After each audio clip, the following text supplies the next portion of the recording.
असद को एनकाउंटर में मार गिराया गया था। अभी क्या लेटेस्ट अपडेट है, क्योंकि जो लीगल प्रोसेस होता है FIRs वगैरह का, उसमें क्या अभी कुछ अपडेट है? कल असद और गुलाम को STF ने मुठभेड़ में मार गिराया था।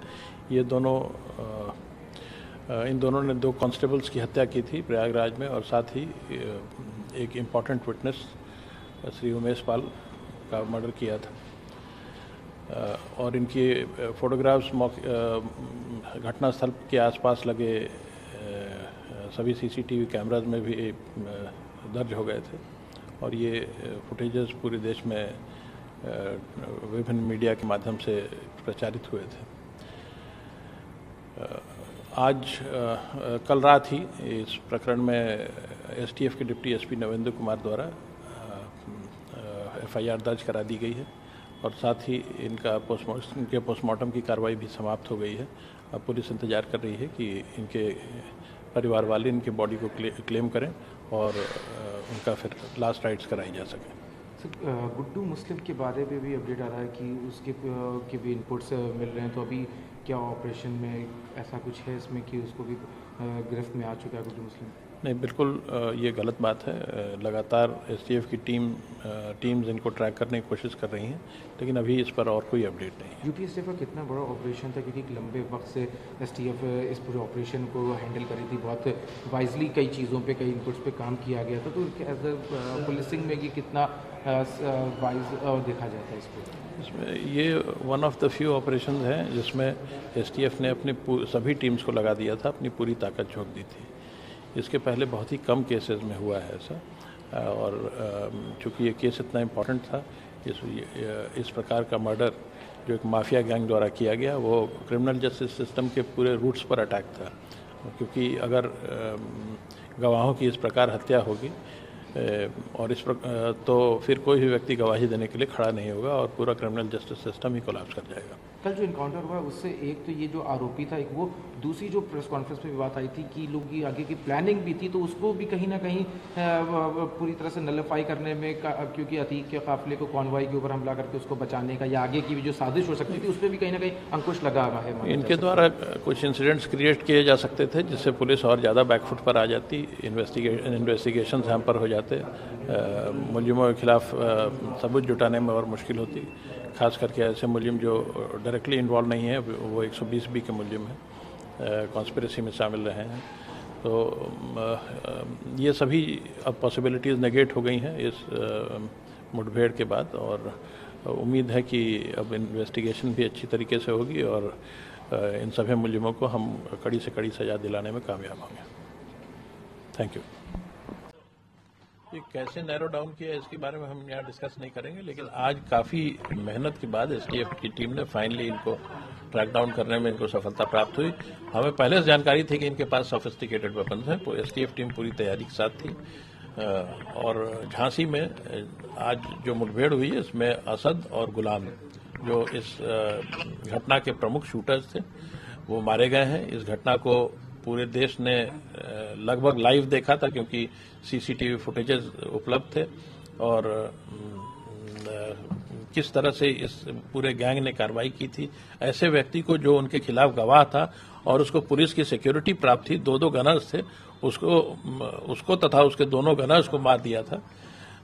ऐसे व्यक्ति को पकड़ना बहुत आसान नहीं था, लेकिन फाइनली आज ट्रैक डाउन करके इनके साथ जो इनकाउंटर हुआ उसमें 2 मारे गए। सर, लगातार आपको बहुत सारे यूनिट्स लगानी पड़ी, और खासतौर पर रिकवरी में क्या है सर? क्या ऐसे आर्म्स थे जो मतलब पब्लिक उसमें डोमेन में नहीं होने चाहिए, इस तरह के बहुत सोफिस्टिकेटेड मॉडर्न? दोनों अच्छे, बहुत ही मैंने जैसा बताया कि फॉरेन मेड वेपन्स हैं। 1.455 ब्रिटिश बुलडॉग रिवॉल्वर है, और एक वॉल्थर P88 पिस्टल है। सर, मतलब ये आमतौर पे क्या सामान्य रूप से देखे जाते हैं, या इन्होंने कहा? नहीं, ये दोनों वेपन्स बहुत ही रेयर हैं और सामान्य रूप से नहीं मिलते। सर, जिस तरीके से आपकी टीमें लगी हुई है, गुड्डू को लेकर के कई तरीके की खबरें आ रही हैं कि मेरठ में उसे घेर लिया गया है या उसको कहीं ना कहीं देखा गया है। नहीं, मेरठ में हमने उसको काफी समय पहले ट्रैक डाउन तो किया था, लेकिन एक नियर मिस हुआ था जब वो हमारे ड्रैगनेट से बाहर निकल गया था और भागने में सफल हो गया था। सर, जो हम लोग के पास खबर आ रही है कि उसे मार डाला गया है, मैं मतलब इसे लाइव सुन रहा हूँ, तो क्या नहीं, हमारे पास ऐसी कोई खबर नहीं है। सर, जो इनकाउंटर हुआ था क्या ये सिर्फ 2 थे या इनके साथ कोई और साथी भी था? जी हाँ, इसमें 2 ही लोग थे, दोनों अपराधी मारे गए। सर, क्या माना जाए कि केस के जो बाकी फरार है, क्या आप उन लोगों के बहुत नजदीक हैं? क्योंकि अब तक 4 इनकाउंटर हो चुके हैं, कई लोगों की गिरफ्तारियां हो गई हैं। सभी अपराधी जो प्रकाश में आए हैं सभी को हम गिरफ्तार करने की कोशिश कर रहे हैं और लगातार ये प्रयास चल रहा है। एसटीएफ ने अपनी पूरी ताकत लगा रखी है।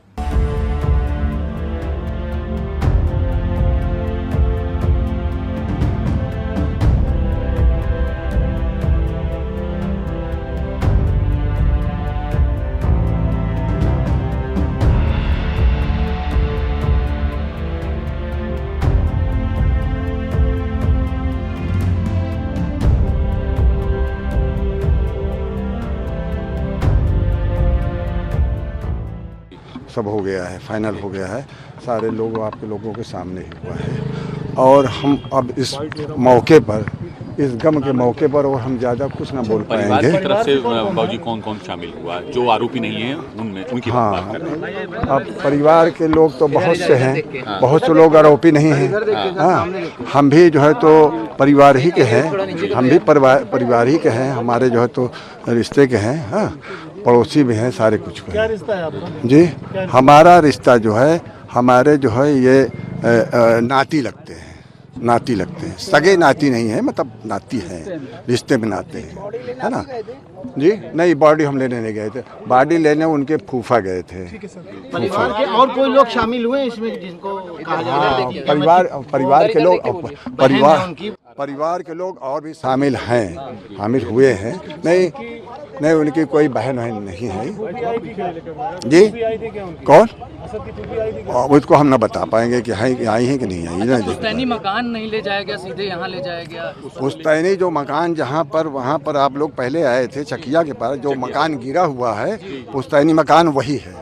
तो वहाँ नहीं ले जाएगा, उसमें कोई एतराज तो नहीं आप लोगों को? नहीं, देखिए हमने तो पूरी जो है तो कोशिश रखा था, सारे आइटम हमने वहीं रखे थे, नहलाने धुलाने के सारी जो है चीज़ें हमने वहीं पर मुहैया रखी थी कि हम वहीं पर नहलाएंगे धुलाएंगे। हमने सारे अधिकारियों से भी बताया कि हमको यहीं नहलाना है, सारे सामान भी वहीं पर थे। फिर बाद में जो है तो कहा गया कि नहीं, आपको यहीं नहाना, यहीं सारी सुविधा हो जाएगी। अच्छा, जो अड़ोस पड़ोस के लोगों को भी शामिल नहीं होने दिया, पुलिस ने लॉ एंड ऑर्डर का हवाला दिया, हाँ, लेकर कोई तो नहीं, एतराज़ नहीं है, हमें कोई एतराज़ नहीं है। कम से कम यही हुआ कि कम से कम कुछ लोगों को तो उन्होंने कहा कि जो आपके करीब परिवार के उन लोगों को आप बुला लीजिए, जिनको नहलाना है धुलाना है उनको हम सबको भेज देते हैं। तो उन्होंने सबको भेजा, यहाँ पर सबको भेजा, यहाँ सारी फॉर्मेलिटियाँ जो थी वो सब यहाँ हो गई। इसमें कोई मतलब एतराज़ नहीं है हमको। सब सी कार जो है तो बहुत अच्छे ढंग से हुआ है। जो भी अतीक और अशरफ को आखिरी बार चेहरा नहीं दिखाया गया, उस पर परिवार का क्या रुख है? देखिए, बाप हैं जी, वो बाप हैं, मगर कुछ ऐसी परिस्थितियों में वो मतलब आपके ही कस्टडी में है, फोर्स शासन प्रशासन के कस्टडी में है कि मजबूरी है, शासन और प्रशासन की मजबूरी है जो कि उनको नहीं दिखा सके वजह को। आपको लगता है कि थाने ले जाकर भी दिखाया जा सकता था एम्बुलेंस को? हाँ, अगर चाहते, अगर शासन प्रशासन अगर चाहता तो उनको ला करके कहीं भी दिखाया जा सकता था।